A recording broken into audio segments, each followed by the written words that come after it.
नमस्कार दोस्तों, स्वागत है आप सभी का आपके अपने YouTube चैनल देववर्मा एकेडमी पर। साथियों, आज हड़प्पा सभ्यता का आर्थिक जीवन या इकोनॉमिक सिस्टम देखेंगे। किसी भी सभ्यता में जो कि विकसित रहती है तो वहां कहीं ना कहीं उन्नत कृषि और व्यापार वाणिज्य हमें उन्नत अवस्था में देखने को मिलता है। तो ऐसी ही जो स्थिति थी वह थी हड़प्पा सभ्यता के अंतर्गत। अगर हड़प्पा सभ्यता के आर्थिक जीवन की बात करें तो यहाँ पर जो कृषि थी वह उन्नत अवस्था में थी। कृषि के साथ साथ यहाँ पर पशुपालन भी विकसित अवस्था में था और व्यापार वाणिज्य भी यहाँ पर विकसित अवस्था में ही था। इसी कारण ये जो अर्थव्यवस्था थी, ये अर्थव्यवस्था या हड़प्पा सभ्यता यहाँ पर विकास या विकसित क्रम में थी। तो अगर हम हड़प्पा सभ्यता के आर्थिक जीवन की बात करें तो हम कृषि के संबंध में जब हम देखते हैं तो हम यहाँ पर देखते हैं कि यहाँ पर जो कृषि थी वह उन्नत अवस्था में थी। उन्नत कृषि से तात्पर्य है यहाँ पर कि जब हमें यहाँ पर जुते हुए खेत के साक्ष्य मिले, साथ ही यहाँ पर हमें धान की भूसी मिली, जौ चावल के साक्ष्य मिले, यहाँ से हमें कपास मिला और वहीं मिट्टी के हल मिले, तो इन सभी ने ये सिद्ध कर दिया कहीं ना कहीं कि ये जो अपने समकालीन परिप्रेक्ष्य में जो समकालीन सभ्यताएं थी, इन समकालीन सभ्यताओं में हड़प्पा सभ्यता की जो कृषि थी वह कहीं ना कहीं उन्नत अवस्था में थी। तो जो कृषि के साक्ष्य, इस कृषि के साक्ष्य में हमने देखा था कि मिट्टी के हल मिले हमें बनावली से, जुते खेत के साक्ष्य मिले हमें कालीबंगा से, धान की भूसी या चावल के साक्ष्य सबसे पहले हमें मिले लोथल से, उसके पश्चात रंगपुर से, कपास, उसके पश्चात यहाँ पर गेहूं, जो इन सभी के साक्ष्य मिले। तो ये सभी कहीं ना कहीं समकालीन परिप्रेक्ष्य में हड़प्पा सभ्यता की कृषि को उन्नत अवस्था में ही बतलाते हैं। एक जो कपास है, इस कपास का विश्व में सबसे पहले उत्पादन किया था हड़प्पा वासियों ने। इसके लिए जो मेसोपोटामिया की सभ्यता थी, इराक ईरान की सभ्यता, इस इराक ईरान की सभ्यता के लोगों ने इस कपास के लिए सिंधु शब्द का उपयोग किया, जिसका जो यूनानी अर्थ होता है वह यूनानी अर्थ होता है सिंडन। तो यूनानियों ने कपास के लिए सिंडन शब्द का उपयोग किया और सिंडन कपास के लिए उपयोग किया जाता है। तो यहाँ पर क्वेश्चन बनता भी है कि हड़प्पा सभ्यता में सिंडन का अर्थ क्या है, यह सिंडन किस वस्तु के लिए उपयोग किया गया, तो वह था आपका कपास। तो कृषि के अंतर्गत यहाँ पर जब ये सभी चीजें मिली, ये सभी वस्तुएं मिली, तो इसने सिद्ध कर दिया कि हड़प्पा सभ्यता में कृषि उन्नत अवस्था में थी।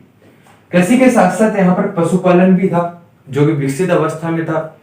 जैसे कि यहाँ पर हम अगर पुरातात्विक साक्ष्यों की बात करें तो वे संकेत करते हैं कि जो यहाँ पर मुहरें मिली, ये मुहर और मदभांड मिले, इन मदभांडों पर जब पशु आकृति अंकित की गई या चित्रित की गई तो ये सभी साक्ष्य हमें इंगित करते हैं कि यहाँ पर पशुपालन भी विकसित अवस्था में था। वहीं यहाँ पर जो शहर था वह शहर और ग्रामीण क्षेत्र, यहाँ पर हमें कुबड़ वाले जो बेल था उस कुबड़ वाले बेल की हड्डियां या अस्थियां मिली। तो इससे सिद्ध हुआ कि चूंकि यहाँ पर जो व्यापार था, इस व्यापार में बैलगाड़ी के रूप में या बैलगाड़ी के उपयोग में सबसे ज्यादा इस बेल का उपयोग किया जाता था। इसीलिए यहाँ का जो सबसे पवित्र पशु था वह था यहाँ का कुबड़दार बेल। तो हड़प्पा सभ्यता के आर्थिक जीवन में यहाँ पर कृषि भी उन्नत अवस्था में थी और पशुपालन भी उन्नत अवस्था में था। कपास के लिए सिंडन शब्द का उपयोग हड़प्पा वासियों में सबसे पहले यूनान द्वारा किया गया, यूनानियों द्वारा किया गया, और सिंडन शब्द उपयोग किया जाता है कपास के लिए। तो कृषि के बाद देखते हैं यहाँ पर व्यापार या वाणिज्य के बारे में। देखिए, व्यापार वाणिज्य जब होता है तो इसको कुछ ना कुछ तत्व प्रेरित करते हैं। तो यहाँ पे भी ठीक ऐसे ही था। यहाँ पर जो शिल्पी वर्ग था हड़प्पाओं का, हड़प्पाई शिल्पी वर्ग और यहाँ का जो कुलीन वर्ग था, इन दोनों वर्ग ने हड़प्पाई व्यापार वाणिज्य को प्रेरित किया। प्रेरित करने के पीछे कारण क्या था कि शिल्पी वर्ग को चाहिए था कच्चा माल, जो कि वहां का जो क्षेत्र था उस आसपास के क्षेत्र में यहाँ पर इनको पूर्ण रूप से कच्चा माल नहीं मिल पाया, जिसके कारण इन्हें व्यापार या वाणिज्य के रूप में कहीं ना कहीं कच्चा माल विदेश से मंगाना पड़ा। दूसरा था कुलीन वर्ग। जैसा कि हमने देखा था यहाँ पर मनके बनाने का कारखाना भी मिला था। तो यहाँ के जो लोग थे वे साज सज्जा या वस्त्र आभूषण के थे शौकीन। अब वस्त्र आभूषण के शौकीन होने के कारण यहाँ का जो कुलीन वर्ग था वह कुलीन वर्ग विलासितापूर्ण सामग्रियों का उपयोग करता था। विलासितापूर्ण सामग्री का उपयोग करने के कारण ये विदेश से जो विलासितापूर्ण सामग्री थी उसको यहाँ पर हड़प्पाई समाज में मंगवाते थे, जिसके कारण ये भी कहीं ना कहीं प्रेरित करता है विदेशी व्यापार को। तो व्यापार वाणिज्य यहाँ पर उन्नत अवस्था था, जिसमें इसे प्रेरित करने वाले दो कारक थे, या दो वर्ग थे, एक था शिल्पी वर्ग, दूसरा था कुलीन वर्ग। यहाँ पर जो व्यापार देखने को मिलता है वे रहता है आंतरिक व्यापार और बाह्य व्यापार।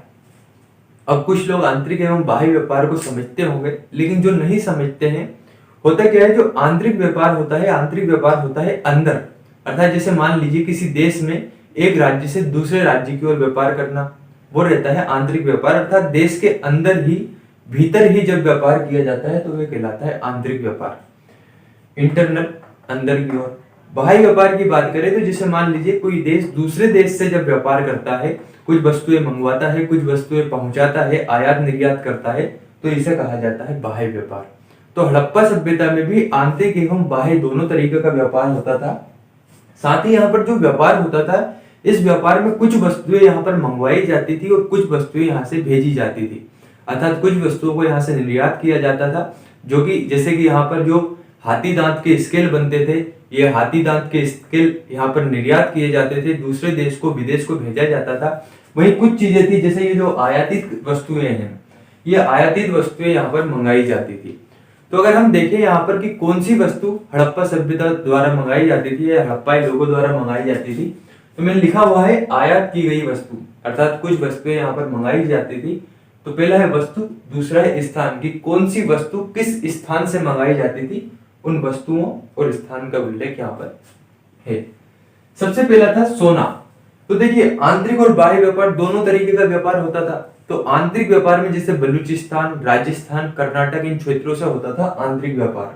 बाह्य व्यापार में मेसोपोटामिया की सभ्यता, फारस की खाड़ी, इन जो सभ्यताएं थी या विदेशी सभ्यताएं थी, इन विदेशी सभ्यताओं से होता था बाह्य व्यापार। तो आंतरिक व्यापार की बात करें तो बाह्य व्यापार की बात करें तो यहाँ पर जो आयात की गई वस्तुएं थी, मंगाई गई वस्तुएं थी, उनमें पहली वस्तु थी सोना। सोना मंगाया जाता था दक्षिण भारत से। देखिए दक्षिण भारत अर्थात कर्नाटक में एक खदान या कहें एक क्षेत्र है कोलार क्षेत्र, उस कोलार क्षेत्र से मंगाया जाता था सोना। इसके साथ साथ अफगानिस्तान से यहाँ पर सोना मंगाया गया, और ईरान क्षेत्र से भी यहाँ पर, या ईरान से भी यहाँ पर सोना मंगाया जाता था। दूसरा है चांदी। चांदी मंगाई जाती थी मेसोपोटामिया की सभ्यता से, या मेसोपोटामिया से और ईरान से। तीसरा है तांबा। तांबा मंगाया जाता था एक तो हमारे देश में, अर्थात आंतरिक व्यापार के रूप में मंगाया जाता था, दूसरा बाह्य व्यापार के रूप में, आंतरिक व्यापार के रूप में। तो खेतड़ी, एक राजस्थान में क्षेत्र है खेतड़ी, इस खेतड़ी से मंगाया जाता था तांबा। साथ ही बलूचिस्तान से भी मंगाया जाता था तांबा। अगला है टिन। टिन ईरान और अफगानिस्तान क्षेत्र से, इन क्षेत्रों से टिन मंगाया जाता था, और आप जानते हैं तांबे और टिन को मिलाकर यहाँ पर कांसे का उपयोग किया गया था। अगला है लाजवर्द। लाजवर्द एक मणि होती है या पत्थर होता है, जो कि बहुमूल्य पत्थर होता है। तो लाजवर्द जो पत्थर था, ये लाजवर्द पत्थर मंगाया जाता था बदख्शां से। अगला है सेलखेड़ी। एक सेलखेड़ी की विशेष प्रकार की मिट्टी होती थी, इस विशेष प्रकार की मिट्टी को ईरान से मंगाया जाता था।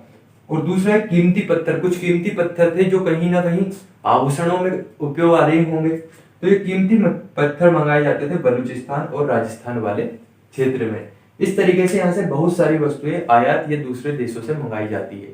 यहाँ से क्वेश्चन बनते भी है। जैसे मान लीजिए क्वेश्चन आ गया कि सोना कहाँ से मंगाया जाता है, ऑप्शन में इसमें से कोई सा एक ऑप्शन दे देगा जिसको आप सही करना है।